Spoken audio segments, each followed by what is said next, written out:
Hello बच्चों, मैं हूं आपकी हिंदी टीचर अंजू मैडम और मेरे क्लास में आप सभी बच्चों का हार्दिक स्वागत है। बच्चों, आज मैं आप लोगों के समक्ष मुंशी प्रेमचंद जी द्वारा लिखित एक कहानी जिसका शीर्षक है जुलूस को लेकर उपस्थित हूँ। मुंशी प्रेमचंद जी हिंदी साहित्य में कथा सम्राट के रूप में जाने जाते हैं।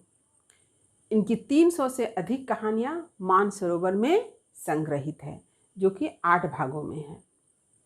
इसके अतिरिक्त भी मुंशी प्रेमचंद जी ने अनेकों कहानियाँ लिखी हैं, उपन्यास लिखे हैं और उनका सर्वप्रमुख उपन्यास जो है गोदान है। मुंशी प्रेमचंद जी जिस समय कहानी लिख रहे थे वह दौर स्वाधीनता संग्राम का था।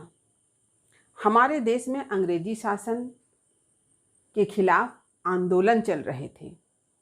अंग्रेजों का शोषण अत्याचार काफ़ी बढ़ चुका था, इसलिए भारतीय पूर्ण स्वराज्य की मांग कर रहे थे। तो यह जुलूस कहानी पूर्ण स्वराज्य की मांग से संबंधित एक जुलूस यात्रा पर आधारित है। तो चलिए, इस कहानी को आपने अपनी पुस्तक में पढ़ा ही है। आज मैं इस कहानी को सरल शब्दों में समझा रही हूँ, क्योंकि यदि आपको कहानी समझ में आ जाएगी तो आप किसी भी प्रश्न का उत्तर लिख पाएंगे। मैंने इस कहानी को जिस तरह से समझाया है उसे आप लोगों के समक्ष लिखकर भी प्रस्तुत कर रही हूँ। तो सबसे पहले समझते हैं कि जुलूस होता क्या है। देखिए, जुलूस है जन प्रदर्शन या जनता का प्रदर्शन। जब हम किसी बात या किसी व्यक्ति के समर्थन में या खिलाफ में आवाज़ उठाते हैं और उसके खिलाफ एक जुलूस भी निकालते हैं, यानी जुलूस एक यात्रा होती है, एक मार्च, प्रोसेशन कहा जाता है। यह किसी व्यक्ति के समर्थन में भी हो सकता है और किसी व्यक्ति विशेष के विरोध में भी हो सकता है। इसके लिए एक गंतव्य तक पहुंचना एक लक्ष्य होता है कि एक जगह से यात्रा शुरू होती है, एक जगह से जुलूस आरंभ होता है और एक जगह पर जाकर समाप्त हो जाता है। तो यह है जुलूस। जुलूस का अर्थ समझ लेना आपके लिए अत्यंत आवश्यक है, क्योंकि जब इस बात को आप समझ लेंगे तो कहानी भी आपको समझ में आ जाएगी। तो जैसा कि मैंने आप लोगों को बतलाया कि मुंशी प्रेमचंद जी ने जुलूस कहानी को जिस समय लिखा है उस समय हमारे देश में अंग्रेजों का शासन था। अंग्रेजों का अत्याचार और शोषण काफ़ी बढ़ चुका था, इसलिए अंग्रेजों के खिलाफ एक संग्राम भी चल रहा था और अपनी मांग को रखने के लिए लोग जुलूस भी निकालते थे। तो कहानी का आरंभ भी एक जुलूस से ही होता है। देखिए, मुंशी प्रेमचंद द्वारा रचित जुलूस कहानी देशभक्ति और स्वाधीनता आंदोलन के एक स्वरूप को उजागर करने वाली एक सशक्त कहानी है। कहानीकार ने स्वाधीनता आंदोलन के परिवेश को बखूबी दर्शाया है। तो यह जो जुलूस कहानी है, इस कहानी में मुंशी प्रेमचंद जी ने देशभक्ति की भावना, स्वाधीनता आंदोलन के स्वरूप को उजागर किया है। इसके साथ ही साथ उस समय का परिवेश कैसा था इसे भी बतलाया है। इस कहानी के आरंभ में ही एक जुलूस दिखाया जाता है जो पूर्ण स्वराज्य के मांग को लक्ष्य बनाकर निकाला गया है।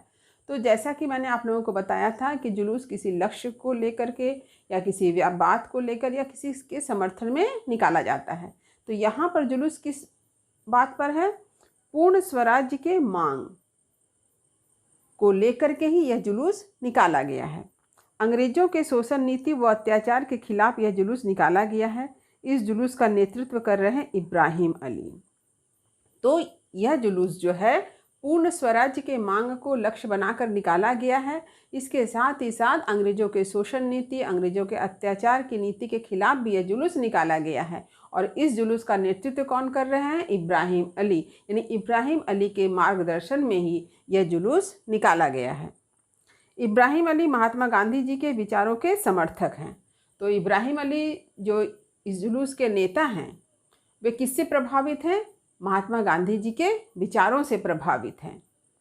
गांधीवादी विचारों से प्रभावित होने के कारण ही जुलूस में सम्मिलित सभी को यह समझाया गया है कि वे कहीं भी हिंसा का साथ न दें, बल्कि हर हाल में अहिंसा के आदर्श का पालन करें। तो गांधीवादी विचारधारा की मुख्य विशेषता क्या है? अहिंसा का समर्थन, हिंसा का परित्याग। तो यह बात जो है जुलूस में सम्मिलित सभी लोगों को अच्छी तरह से समझा दिया गया है कि कहीं भी वे हिंसा को महत्व न दें, कहीं भी हिंसा ना करें, बल्कि अहिंसा के सिद्धांत पर कायम रहें। अतः बच्चे, युवा, बुजुर्ग या बूढ़े सभी अपने अपने हाथों में झंडा लेकर वंदे मातरम गाते हुए आगे बढ़ते हैं। रास्ते के किनारे देखने वालों की भीड़ जम गई है, मानो कोई तमाशा हो। तो इस जुलूस में बच्चे भी हैं, युवा भी हैं, बूढ़े भी हैं। सभी हाथों में अपने झंडे को लेकर के वंदे मातरम का गीत गाते हुए इस जुलूस में शामिल हुए हैं। लेकिन रास्ते के किनारे इस जुलूस को देखने के लिए एक भीड़ जमा हुई है और ऐसा लगता है कि ये जुलूस ना होकर के एक तमाशा बन गया हो। इस जुलूस को देखकर वहां पर उपस्थित कुछ लोग टीका टिप्पणी भी आपस में करते हैं। ये जो लोगों की भीड़ रास्ते किनारे जमा हो गई है और इसके साथ ही साथ बहुत सारे ऐसे लोग भी जो वहां उपस्थित हैं, वे सभी इस जुलूस का हिस्सा नहीं बनते हैं, लेकिन इस जुलूस के बारे में टीका टिप्पणी जरूर करते हैं। शंभुनाथ नामक व्यक्ति अपने पड़ोसी दीनदयाल से कहता है कि ये सभी खुद को मौत के मुंह में धकेल रहे हैं, क्योंकि आगे कुछ दूरी पर ही अंग्रेज सैनिक खड़े हैं। तो शंभुनाथ नाम का एक व्यक्ति जो है वो अपने पड़ोसी दीनदयाल से कहता है कि इस जुलूस में शामिल होकर लोग अपने मौत को ही दावत दे रहे हैं, यानी मौत के मुंह में खुद को धकेल रहे हैं, क्योंकि कुछ दूरी पर ही अंग्रेज सैनिक है जो कुछ ही देर में इसे कुचल डालेंगे। तो इसलिए इस जुलूस में शामिल होना यानी मौत को दावत देना है। इस बात पर ही दीनदयाल कहता है कि चूंकि महात्मा जी सठिया गए हैं, इसलिए इस तरह का काम करते हैं। तो शंभुनाथ की बात के जवाब में दीनदयाल कहता है कि महात्मा जी सठिया गए हैं। महात्मा जी कौन? यानी महात्मा गांधी। उनके बारे में टिप्पणी करता है कि वे सठिया गए हैं, यानी उनकी बुद्धि जो है समाप्त हो गई है, इसलिए वे ऐसा काम करते हैं। यदि जुलूस निकालने से ही पूर्ण स्वराज की प्राप्ति हो जाती तो हमें बहुत पहले ही पूर्ण स्वराज मिल गया होता। यह जुलूस निकालना बेकार है, व्यर्थ है। इसके साथ ही इस जुलूस में शहर का कोई बड़ा आदमी सम्मिलित नहीं है। तो दीनदयाल जो टिप्पणी करता है वो बताता है कि महात्मा जी सठिया गए हैं और उन्हें ऐसा लगता है कि यदि जुलूस निकाल करके ही पूर्ण स्वराज्य मिल जाता तो हमें बहुत पहले ही पूर्ण स्वराज्य मिल जाता। अतः जुलूस निकालना बेकार है और व्यर्थ है। इसके साथ ही साथ वह यह भी कहता है कि इस जुलूस में देखो, एक भी शहर का कोई बड़ा आदमी सम्मिलित नहीं हुआ है। शंभुनाथ तथा दीनदयाल की आपसी बातों को सुनकर मैकू, जो चप्पल व स्लीपर बेचता है, वह कहता है कि बड़े आदमी जुलूस में क्यों सम्मिलित होंगे? उनके पास तो हर प्रकार की सुविधा है जो अंग्रेजों की तरफ से उन्हें प्राप्त है। अत्याचार व शोषण तो सिर्फ गरीबों का होता है। बड़े आदमी तो पार्कों में घूमते हैं, टेनिस खेलते हैं, अंग्रेजों के साथ रहते हैं, दावतें उड़ाते हैं। उन्हें हम गरीबों की तकलीफ से क्या मतलब है? तो जब शंभुनाथ और दीनदयाल आपस में बात कर रहे होते हैं, तभी उनकी बातों को सुनकर मैकू जो है वो चप्पल और जो स्लीपर बेचता है वो जवाब देता है कि बड़े आदमी इस जुलूस में क्यों शामिल होंगे? बड़े आदमी को क्या तकलीफ है अंग्रेजों से? अंग्रेजों ने तो उन्हें हर तरह की सुविधा दे रखी है। वो अंग्रेज की वे चापलूसी करते हैं, इसलिए अंग्रेज उन्हें हर तरह की सुविधा दिए हुए हैं। ये लोग दावतें उड़ाते हैं, पार्कों में घूमते हैं, टेनिस खेलते हैं। तो इन लोगों पर अंग्रेजों के शोषण और अत्याचार का कोई प्रभाव नहीं पड़ता है। अंग्रेजों का शोषण अत्याचार तो सिर्फ गरीबों पर हो रहा है। तो इन लोगों को गरीबों के अत्याचार और शोषण से कोई मतलब नहीं है। मैकू बड़ा आदमी उसे मानता है जो जनता की दशा सुधारने के लिए जान की परवाह न करता हो, भले ही उसकी दीनहीन दशा हो। तो मैकू के दृष्टि में वही व्यक्ति बड़ा है जो दीनहीन दशा में भले हो, लेकिन जो दूसरों के दुख दर्द को समझता है, जो दूसरों के दुख दर्द को दूर करने के लिए अपनी परवाह नहीं करता है। मैकू ऐसे ही लोगों को बड़ा आदमी समझता है। जुलूस जब आगे बढ़ता है तो अंग्रेजी पुलिस यानी सेना उनका रास्ता रोक लेती है। अब जुलूस जब आगे बढ़ा, पुलिस जो है वो उनका रास्ता रोक लेती है। जुलूस का नेता इब्राहिम अली सभी को आश्वासन देता है कि सभी लोग अपने मकसद पर कायम रहकर किसी प्रकार का हिंसा, दंगा फसाद ना करें, किसी भी कीमत पर अहिंसा का साथ ना छोड़े। सभी लोग वहीं पर बैठ जाते हैं। तो जब पुलिस ने रास्ता रोक लिया जुलूस का, तो इब्राहिम अली क्या करता है? वो लोगों को आश्वासन देता है, उन्हें समझाता है कि वे किसी भी हालत में अहिंसा को ना छोड़ें, दंगा फसाद ना करें। और उनकी बात को सुन करके सभी लोग वहीं पर बैठ जाते हैं। अंग्रेजी पुलिस का नया दरोगा है बिरबल सिंह। तो ये जो अंग्रेजी पुलिस आई है उसका जो दरोगा है वो दरोगा कौन है? बिरबल सिंह है। तभी डीएसपी के घोड़े को आता देख बिरबल सिंह अपनी बेत निकालकर लोगों पर चलाने लगता है। डीएसपी चूंकि अंग्रेज है इसलिए उसकी चापलूसी करने के लिए, अपने आप को बड़ा दिखाने के लिए वो क्या करता है, जुलूस के लोगों पर बेत से पिटाई शुरू कर देता है, बेत चलाने लगता है। अन्य पुलिस भी घोड़े से भीड़ पर वार करते हैं और सब भी जो पुलिस है वो क्या करते हैं, भीड़ पर ही अपना घोड़ा चला देते हैं। तभी एक बेत इब्राहिम अली को भी लगती है और वह गिर जाता है। 10-12 मिनट तक भीड़ पर डंडे बरसते रहते हैं। जो लोग कुछ देर पहले तमाशा देख रहे थे वे सभी चुपचाप इस घटना को देखकर चले जाते हैं और इस प्रकार 10-12 मिनट तक उस भीड़ पर जो है डंडा बेत बरसाया गया। लोग जख्मी हो गए। इब्राहिम अली को एक बेत से चोट लगी जिससे वो गिर पड़ा और जो लोग इतने देर से रास्ते के किनारे खड़े होकर जुलूस को एक तमाशा समझकर देख रहे थे वे इन सारे दृश्यों को देखने के बाद क्या करते हैं, चुपचाप वहाँ से चले जाते हैं।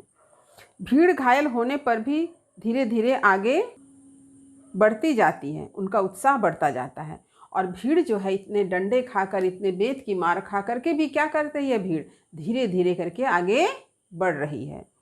तभी इब्राहिम अली कैलाश से जान पाता है कि डीएसपी के साथ पुलिस बल अधिक संख्या में आ रहा है, तो वह अपने लोगों को वापस लौटने को कहता है क्योंकि उसका मकसद स्वाधीनता पाना है। तभी इब्राहिम अली को यह खबर मिलती है किससे, कैलाश से, कि डीएसपी जो आ रहा है उसके साथ पुलिस की संख्या बहुत अधिक है।